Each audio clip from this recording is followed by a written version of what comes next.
Today's scripture reading is from Hebrews 10, verses 22 to 24.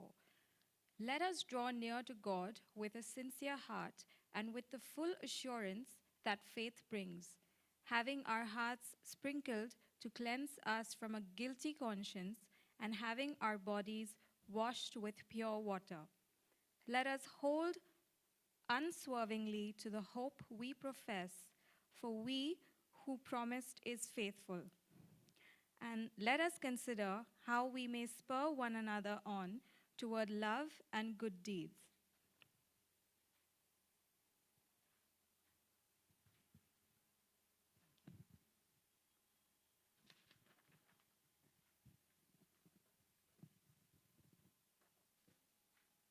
All right, thank you so much, Rachel. And good morning to everyone. Yeah, a little delay there. Good morning. Yeah, I'm sure the people online are yelling out.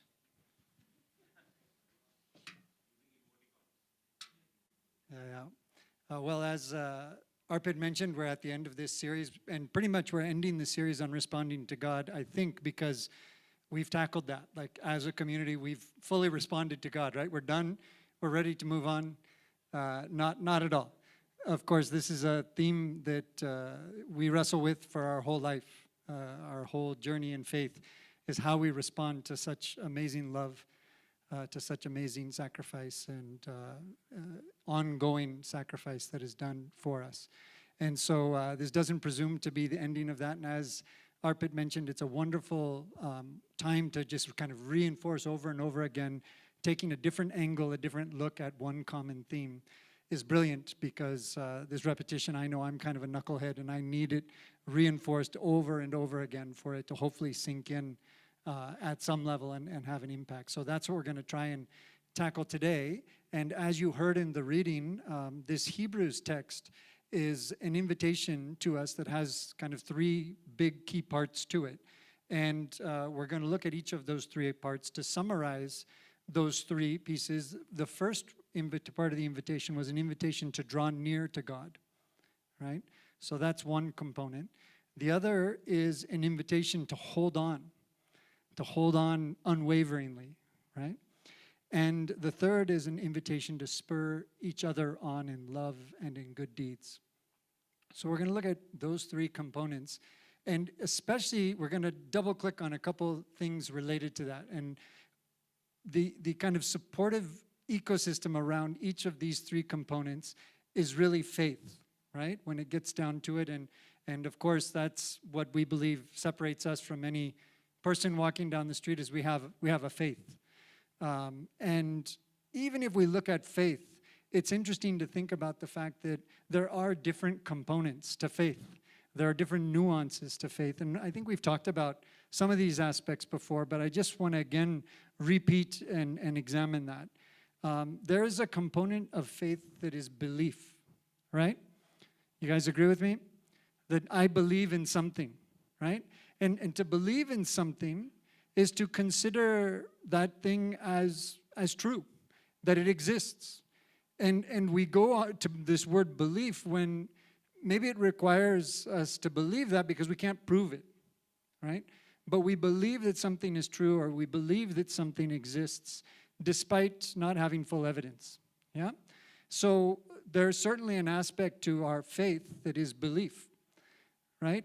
We have signs and some evidence that God exists, that Jesus existed, but we don't get to touch and feel and see God every day, right? So there's an aspect to our faith that is belief, and I tend to think of it maybe as a more of an intellectual side of it. It's like I can confess and say I believe this, right?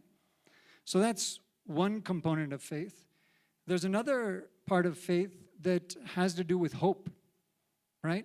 And it kind of comes right alongside this belief we have in this particular God with these particular characteristics. We really have a hope that a lot of other people don't have. A hope about an abundant life that doesn't just start in some eventual afterlife, but actually starts today, right? So that hope is an interesting key part of Christianity about specifically believing in Jesus that makes our lives here differently, and we believe makes our lives forever and ever differently. And then there's a final component that I would draw out of faith, which is trust. Right? Now, trust is altogether even a different nuanced thing. Right? When we think about trust, we think about a belief in the reliability of something or someone. Right? And trust usually doesn't just hang out there as an intangible, as a concept. Usually trust translates into action. Some form of tangible evidence or action or response, as we're talking about responding to God. Trust usually involves that. And of course, trust is kind of, in a very interesting way, if you really meditate on this, it's interwoven into pretty much every aspect of our lives. Right? From a complete high-level systems level. You know, the monetary system, I think I've talked about it before, is based on trust. Right? And if that trust breaks down, you can imagine the chaos of trying to do commerce and business with each other. Democracy itself is based on trust, right? We're seeing it shaken over the last few elections in the US, for example, where something we thought we could trust is now being questioned. Are the votes real? Did the guy who won really win? Did he really win? Right? And then that begins to undermine a lot of things, right? All the world of commerce is so based on trust. I'm going to give you something, you're going to give me something. I give you money that's worth something today, and you give me a product or a service that I believe will have value over time, right? And our world has gotten so big and impersonal that we don't live in a village anymore, where I could trust you based on knowing you personally, having interacted with you forever and ever, right? We deal with people that we do not know from different parts of the world with different backgrounds, and we have to have some surrogate way of trying to develop trust in these people, right? Especially if I'm going to pay you for something and you're going to give it to me. What's my recourse if that doesn't live up to my expectations, right? So, of course, then we have trust throughout our lives on a more personal level, right? All that I mentioned here is pretty impersonal. It's just even part of the framework, I think. We don't think about it necessarily as trust. But, of course, we have trust on a very interpersonal level. We have that amongst friends. We have that in family. We have that with maybe our employer. We have it with our spouse. And there's layers and layers of trust that we handle differently with all these different kinds of people. There's even trust between groups of people, right? There's subsets of people that one nation trusts another, or a community of people trust another community. So this trust aspect, it's just woven throughout life, and I would say there's a couple different levels, especially in this impersonal sense of trust that we have to get over, which is when you haven't interacted with someone, you don't have that firsthand experience to have built the credibility. We have to find other ways to begin to trust someone, right? And there is a sense of what someone's abilities are, someone's characteristics. There's a historical track record that we might be able to reference, right? And then there's kind of reputation, or endorsements or what have you. So you think about, how does this happen in the real world? Now, of course, in the aspect of our career, we start at school and we get marks, right? And what do marks do for us? Do they tell us what we know and don't know? No, it tells others what we know and don't know, right?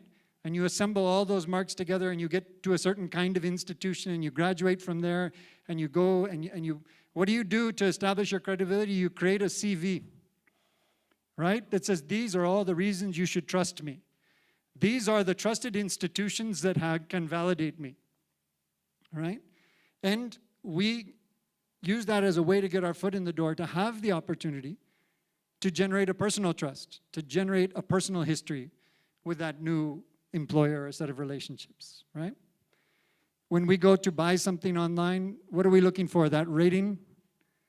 If 2 people bought it and it's half a star, I'm not too fired up, right? I'm looking for thousands of purchases and 5 stars.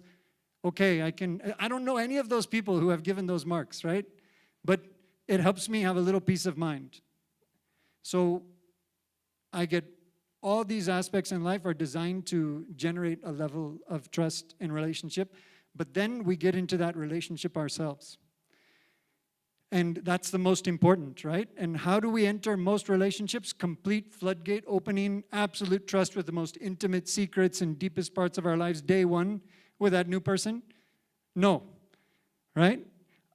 But we do have different levels. Some people open up very quickly, right? And other people are extremely guarded, and you just have to chip away a long, long time to earn that trust, right? And you guys know who you are, right? You're laughing, you're nodding, you're each trust issues over here, right? So all of us are different in that way, but generally we follow that pattern. And as you open up that vulnerability, some people earn more and more, and some people let you down. And what happens? There we're all different as well. Some of us are brave and resilient, and we say, this dude failed me, but I'm willing to give him another chance. Other people are like, no way, buddy, you're history with me. You failed me, I'm gone, I'm over you, never again will I open up. Right? Am I right? And then some of us, even though we're pretty resilient, someone hurts us enough and violates that trust enough, and even we give up and say, that's it. I can't take anymore. Right? And there's an aspect of this that as we get to know someone, what I would say is I'm more forgiving of someone when I really know their intentions are good. Right? And if I have suspicions about someone else's intentions, they could make the same mistake of violating my trust. But I'm going to give that person with good intentions a little bit extra space because I know my wife loves me, right? I know she wouldn't do this intentionally, and it hurts like anything that she did it, but I'm willing to give her another chance because I know she loves me, right? I know she wants the best for me. So all these components are there. And of course, when we think about our relationship with God, they're there as well, right? And unfortunately, a lot of us may have varying degrees of how much we've walked arm in arm as a good friend with God in a personal level to have developed a track record of history. But even starting from a base minimum, God has his CV, doesn't he? Right? He's got some historical track. We have evidence of what this God has done in the world, who this God is. And that is there for us. Now, the first invitation that we get from Hebrews is an invitation to draw near to God. It is exactly to get to know God's character, to know God's intentions, to know God's heart. But the only way to do this is for us to invest in that, right? And when God asks us to draw near, it's an amazing thing because that not all gods throughout history have made that invitation. Even the God of the Old Testament doesn't have this kind of intimacy that we see.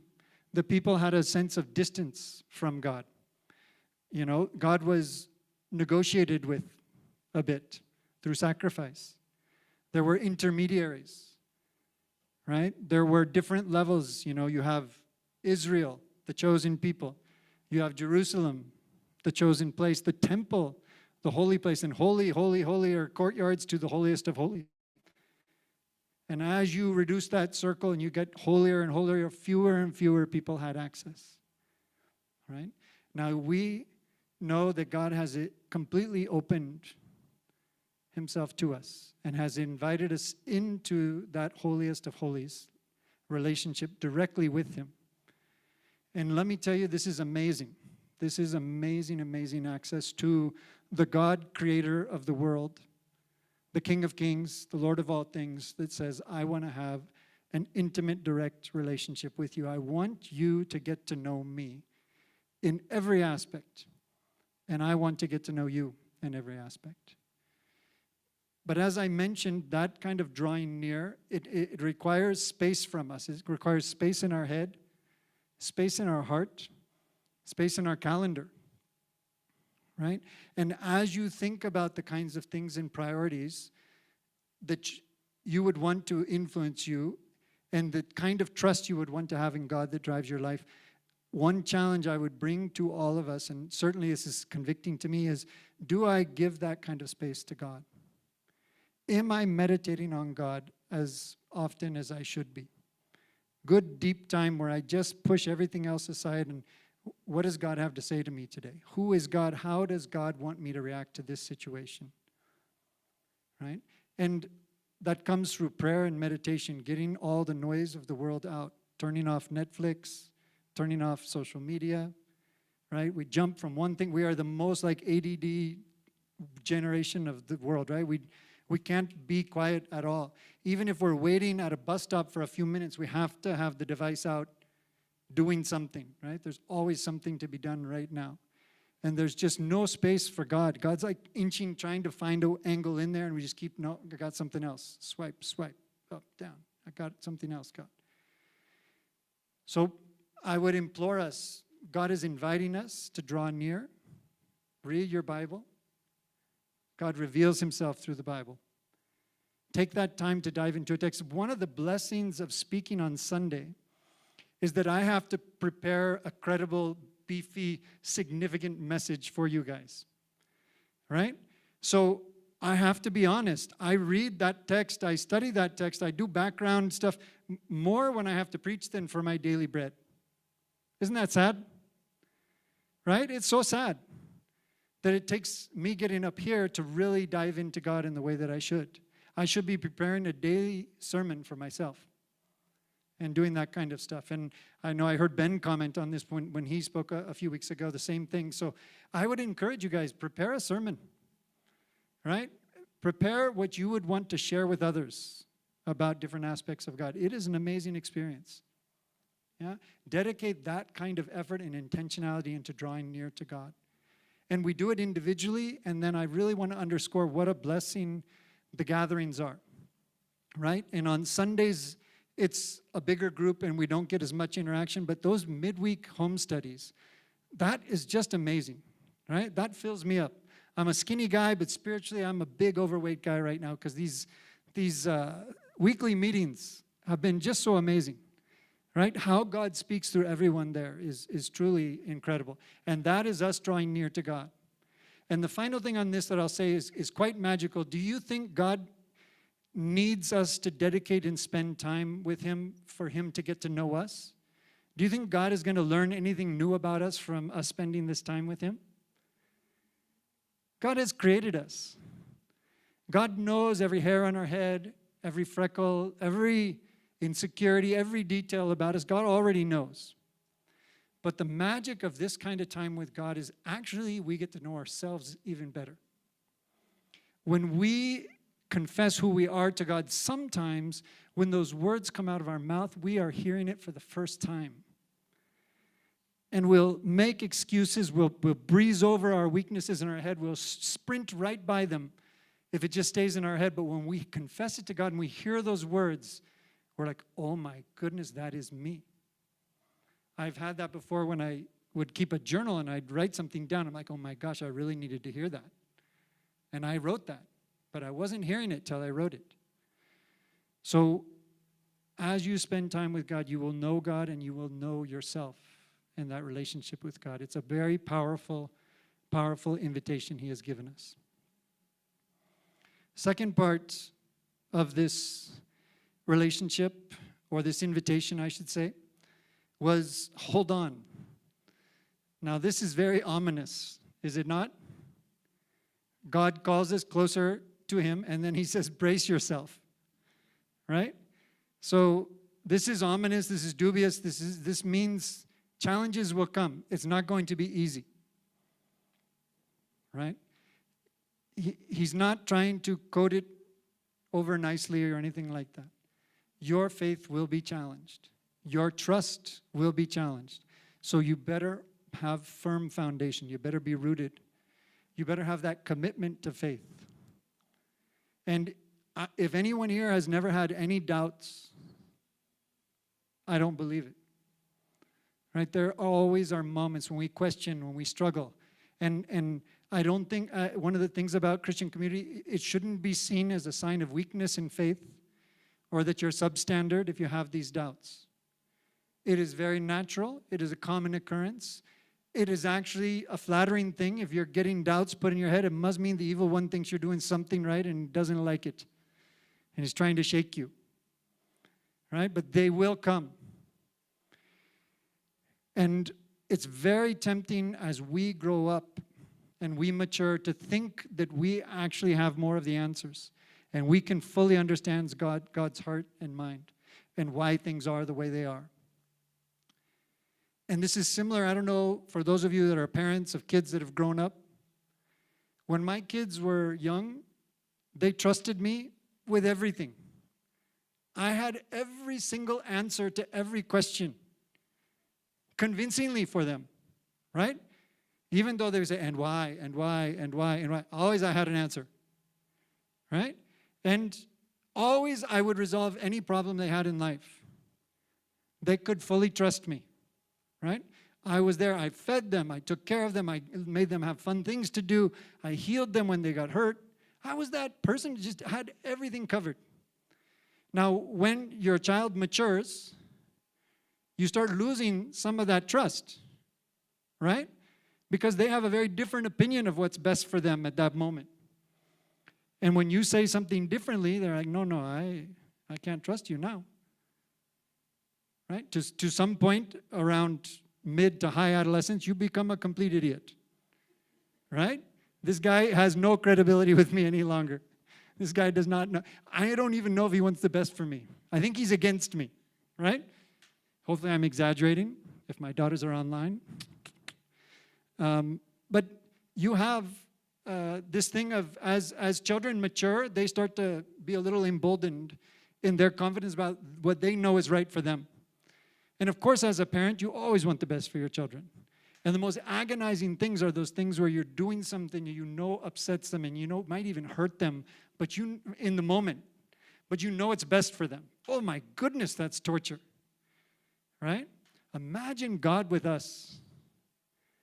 Right? And imagine God with us, arrogant adolescents that think we know better than Him what's right and wrong in the world. Right? Imagine these questions. How could a loving God, let this horrible stuff happen in the world? And it breaks our head, right? Because we are perfectly moral, ethical people. We can understand that big picture. And God, who knows what He's thinking? Right? We are nothing more than arrogant adolescents. Right? When we start to have that kind of an attitude. We can only hope to get deeper and deeper into understanding God's heart for the world and the answer to all the whys and the questions. And that will be shaken, right? That will be shaken, which is why God says, hold on. My favorite quote, because I can relate so much with this guy in the Bible, is that father of that child. When all Jesus asks is one thing to heal his child, just have faith. Just believe. And that old man really wants to believe. Or maybe he wasn't so old. That man wants to believe. I believe. And immediately he knows he's not. Immediately he's honest with himself and God, he's help me with my unbelief. I believe, help me with my unbelief. That is this attitude of hold on. Get to know God, hold on. Believe, and struggle with your unbelief. It will come, we will be shaken. Don't be embarrassed, shy about it. Just like that healing we have when we feel that our trust gets broken, we need to rebuild it. We need to have that longer-term commitment. That God, I am with you. I trust you, even when I don't trust you. And the final piece of this is just an amazing thing because it translates all this stuff that up to this point is us and God. And it moves it outside of our body to the world. And the last invitation is to spur each other on to love and good works. Right? And I think it's very fascinating that the translation uses this word spur as a verb, right? Which we could, in a kind of a benign, friendly way, we can say encourage each other. But this word spur as a verb is interesting. Do you know what the noun of spur is? It's a little spiky metal thing. You know what it's used for? To jab into the rib cage side of a horse to get it to move on. Right? That's encouragement. Yeah? So, but I would call it uncomfortable encouragement. Right? Some might even call it coercion, right? Okay, now it's interesting that it's asking us to do this for each other. Okay, and it follows online to that hold on warning. It's not going to be an easy journey, right? We need to encourage each other. We need to spur each other on. The cool thing about spurring each other on is there's kind of two aspects even to this. One way that I spur others on to good deeds and to love and what have you is by example. Am I right? It's the most powerful thing. When I see someone who displays incredible generosity, I am convicted. And I don't have a sense of jealousy. I see that person, I'm like, wow, I wish I could be as generous as Sabina was in that moment. Right? That is so awesome. How come I don't have that as my natural reaction? She inspires me, right? That's a great model for me, right? Or how patient was Sunita that time? I would not have had that patience. I would have gotten frustrated like 10 minutes ago, right? So one way that we support each other is by modeling this kind of good behavior. So it's good for you, but it's vital for the community to see how each of us reflects this. We might even have an idea of a concept, but we don't know how to put it into practice in a certain situation until someone makes that tangible and real for us, right? So that's one very beautiful aspect of doing something, because it has its immediate effect of being generous in the moment or being caring in the moment, compassion in the moment, but it has that ripple effect that both the person that received that and everyone else that's watching is like, wow, let's replicate that. And that ripple goes and makes this thing even bigger. And that's how a community, like you take a look at the early Christians, the kind of love and acceptance that radicalized the world when they came, it was exactly that. There are people that lived an entirely different way in the past, and they started to be members of a community that just modeled amazing Christ-like, God-loving behavior. And they were compelled to imitate it, right? I would hope that we can be that way for each other, right? And facing outward for the world, because this is our best testimony, right? It's not repent or die. The kingdom of God is at hand. No, that is not the compelling message that draws the world to Christ. The compelling message is how the love and Jesus working through you is so amazing that someone says, I want to be like him. I want some of that. What has he got? Right? And so this is the most beautiful part of Christian community and our mission together as a church. And there's another aspect of spurring on, which is admonition and encouragement, even if it hurts. Right? Brother, I noticed you did this. I don't think that was right. Right? Or here was an opportunity for you. I encourage you, you should model Christ. You should be more generous here. You should sacrifice. Right? And I hope we all love each other and trust each other enough to be critical. Right? Because our good friends are not people that always tell us we're right. Our best friends are the ones that tell us when we're wrong. So that's part of spurring each other on. And the tough part of this, the part that I mentioned right at the beginning around how this component puts this trust, how trust puts faith in a belief into action, is this convicting element where we say, that stuff I believe, that God I believe in, do I truly trust him? That spurring on those good actions, that life of love, am I living it the way that God has asked me to live it? And it comes even back to that moment of confession. I would argue that most of us have negotiated and compromised. And we've done acrobatics and yoga and all kinds of stretching to justify a kind of life that we want for ourselves with the kind of life we see in the gospel.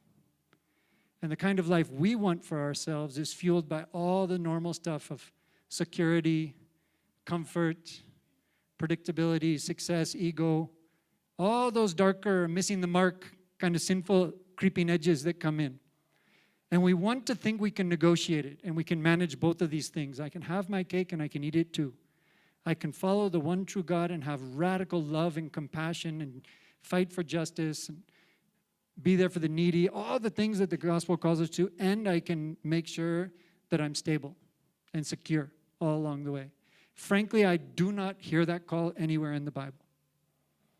And I think it's time we be honest with it and honest in this drawing near to God in this confession that, God, I want to understand what your will is for me in my life and how you can use me as the CEO of a finance company making a decent salary.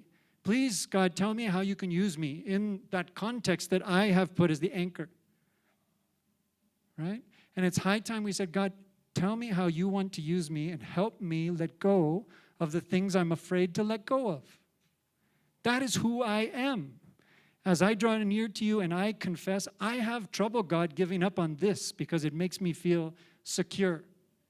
I have trouble giving up on this because I like to be seen as the smartest guy in the room. I like to be seen as successful. And if you take away these things, if you tell me that I'm going to have to let go of these things, I'm going to struggle with that. Right? So, I'm not trying to, if anyone should be convicted of this, it's the guy standing up here. What I think is part of this drawing near and this encouraging other is that we should be wrestling with this. We should be honest with ourselves. We should be honest with God. We should say those words to God. I'm not willing to sacrifice that much for you yet. Help me get to that place. Let's be honest. Let's say that prayer to God. God, take the things away from me that I'm not willing to give to you freely. And then hold on. Because when I have said those kinds of prayers in the past, God honors them. And it's not all fun. But it's better. It's amazing. It's incredible. But it might not be fun. And it might not be comfortable. So as we close on this topic of responding to God, we know that it's actually just the kickstart of a regular cycle of response. And I hope that we can even repeat this cycle that we heard today, which is the invitation to draw near, the invitation to brace ourselves and hold on, and the invitation to actually step out and put this faith into tangible action in the way that we live our lives, that is real and dramatic and does reflect the gospel. And we have a very nice symbolic way to begin to represent that today, because we are going to celebrate communion. And it's really an opportunity for us to accept Christ's sacrifice and the call to be Christ in the world. The symbolism of this communion is so powerful that we're taking the blood and the body of Christ, and at one hand accepting this sacrifice, and another hand assuming the response of a life of sacrifice, a Christ-like life. So it's an amazing opportunity. And this testing and this growth, it's not comfortable. It's in many ways like a refiner's fire, like a fire that is painful but turns us into something more beautiful. And right now we're going to sing a song that talks about that, exactly that process.